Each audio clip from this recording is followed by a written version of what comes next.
Hello friends, स्वागत है आपका आज के न्यूज़ अपडेट में। न्यूज़ अपडेट स्टार्ट करने से पहले एक बार डिस्क्लेमर। हम आपको कोई भी फाइनेंशियल एडवाइस नहीं दे रहे हैं। क्रिप्टो में इन्वेस्टमेंट आपको अपनी एनालिसिस के बाद ही करनी है, क्योंकि प्रॉफिट और लॉस आपका अपना होगा और ये मार्केट काफ़ी रिस्की है, तो अच्छे से समझिए, उसके बाद ही अपनी इन्वेस्टमेंट करिए। तो चलिए अब हम चलते हैं अपने न्यूज़ अपडेट की तरफ। तो न्यूज़ अपडेट में सबसे पहले जो न्यूज़ कवर कर रहे हैं वो है सोलाना से। तो सोलाना का जो डेक्स प्लेटफॉर्म है ऑर्का,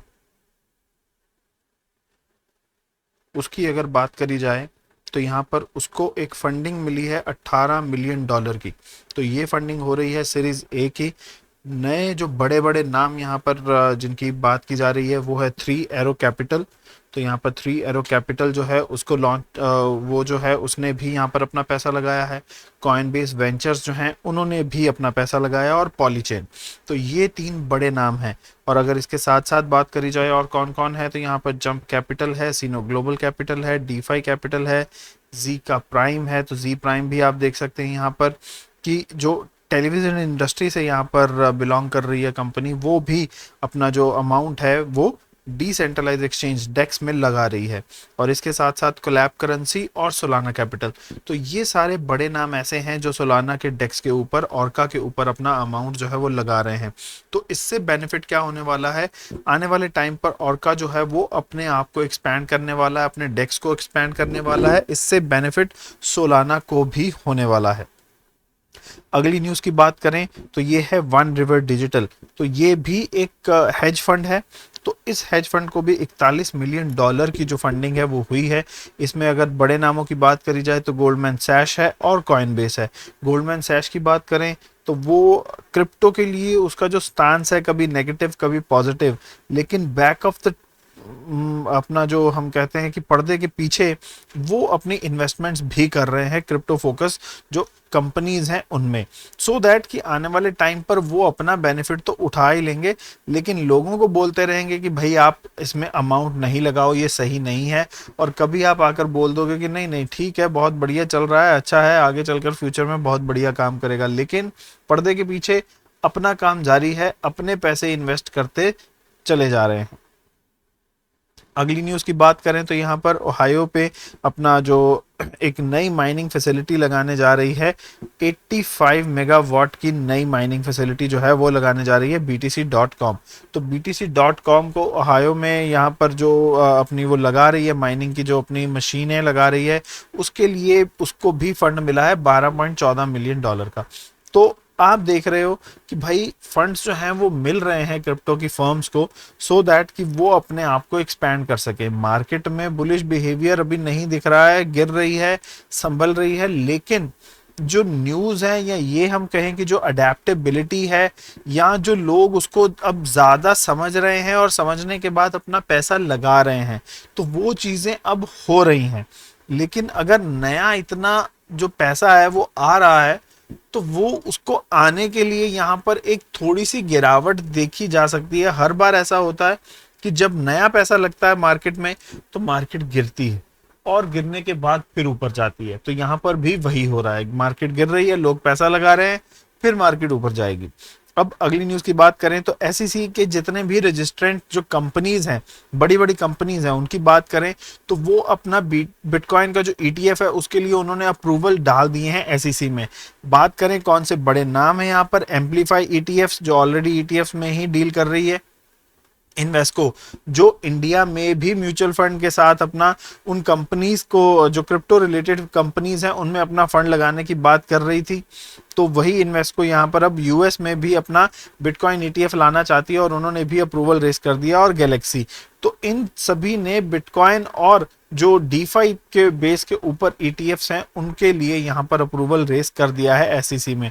अब एसईसी से देखना है कि कब अप्रूवल जो है वो मिलने स्टार्ट होते हैं ईटीएफ्स के। अगली न्यूज़ की बात करें तो एचएसबीसी के जो सीईओ हैं उन्होंने कहा है कि सीबीडीसी जो है वो बेटर है आने वाले फ्यूचर के लिए। क्रिप्टो फिर थोड़ा उनको अभी भी डाउटफुल है, लेकिन स्टेबल कॉइन्स और जो सीबीडीसी हैं उन दोनों में भी वो कंपैरिजन करके सीबीडीसी के ही फेवर में बोल रहे हैं। उनके अकॉर्डिंगली सीबीडीसी आने वाले टाइम पर फायदेमंद हो सकता है, तो जो गवर्नमेंट्स हैं उनको सीबीडीसी के ऊपर काम करना चाहिए।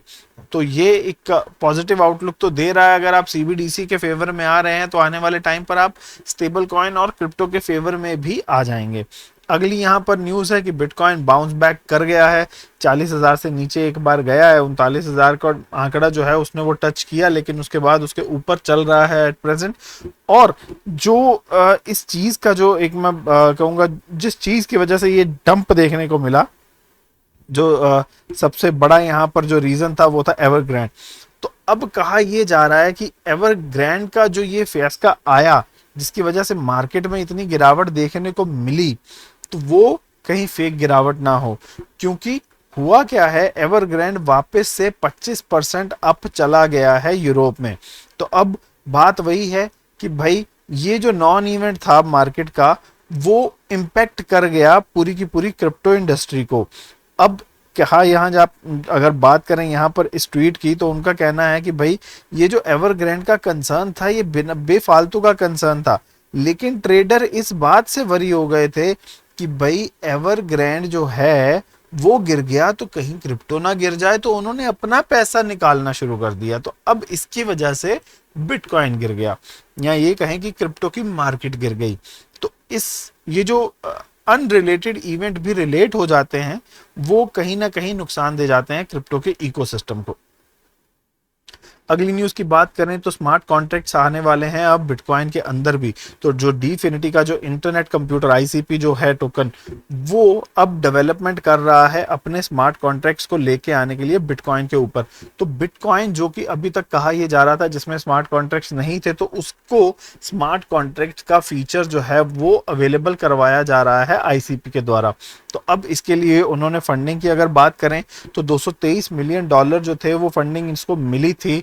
अगर हम बात करें मई में, तो मई में यहाँ पर $223 मिलियन मिले थे, जिसके चलते उन्होंने इस चीज की डेवलपमेंट जो है वो स्टार्ट कर दी है।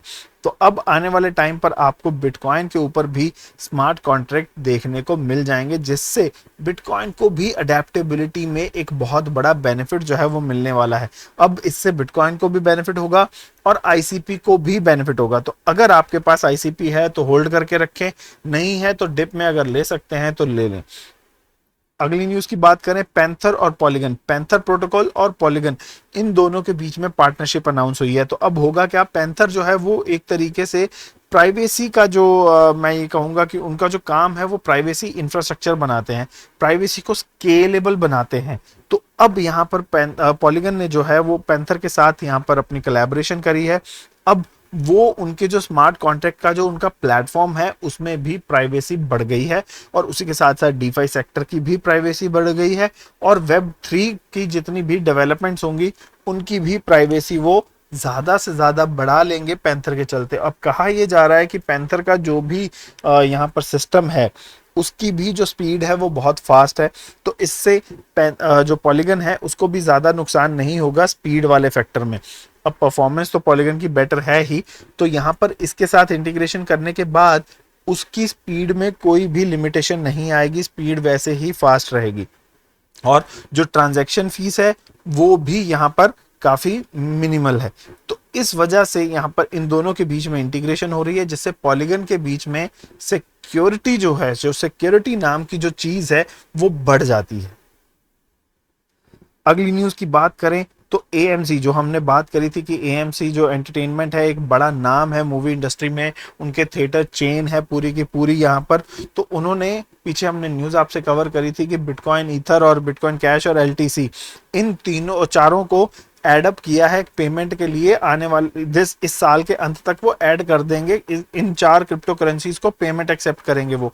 अब उन्होंने ट्वीट करके, उसके सीईओ जो हैं एडम एरन, उन्होंने ट्वीट करके यहाँ पर पूछा था ऑडियंस से कि भाई क्या मैं डॉज कॉइन को भी ऐड कर दूं। तो उनको 68% लोगों ने जो बोला है कि हाँ आप ऐड कर दें। तो इससे डॉज कॉइन को आने वाले टाइम पर आप देख पाएंगे कि भाई जैसे ही मार्केट स्टेबल होती है एक हाइप मिल जाएगी।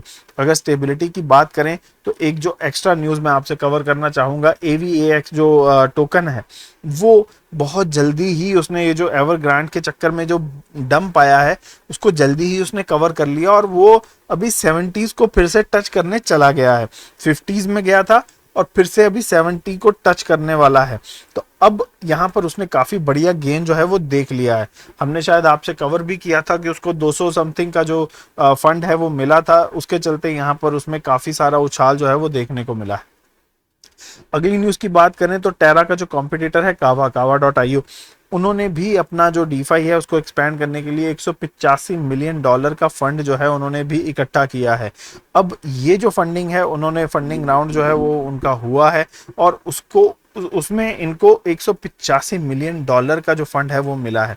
अब इसके साथ उन्होंने कहा है कि ये जो फंड है वो यूज करेंगे कि भाई ज्यादा से ज्यादा जो डीफाई प्रोजेक्ट हैं वो कावा के ऊपर बने और उनकी जो कोर टीम है वो भी बढ़ जाए। और उसी के साथ साथ जो अब उनका एसेट अंडर मैनेजमेंट AUM है जो वो $2 बिलियन तक पहुंच चुका है। तो इससे बेनिफिट आने वाले टाइम पर कावा को हो सकता है। हाँ, एक और बात, अगर बात करें हम कावा और टेरा की, ये दोनों ही कॉस्मोस मतलब एटम के ऊपर बने हुए हैं, तो आने वाले टाइम पर इन दोनों में इंटीग्रेशन भी हो सकती है।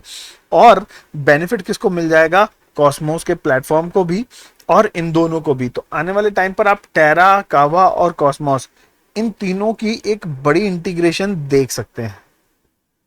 न्यूज की बात करें अगली की तो रिपल, यहाँ पर रिपल ने पार्टनरशिप करी है सेंट्रल बैंक ऑफ भूटान के साथ उनका CBDC का जो ट्रायलिंग है उसके लिए। तो यहाँ पर सेंट्रल बैंक ऑफ भूटान ने रिपल को जो है एक तरीके से पिक किया है अपने ट्रायल पीरियड के लिए, या ये कहें कि अपने CBDC के ट्रायल के लिए। तो ये एक बड़ी न्यूज है यहाँ पर रिपल के लिए।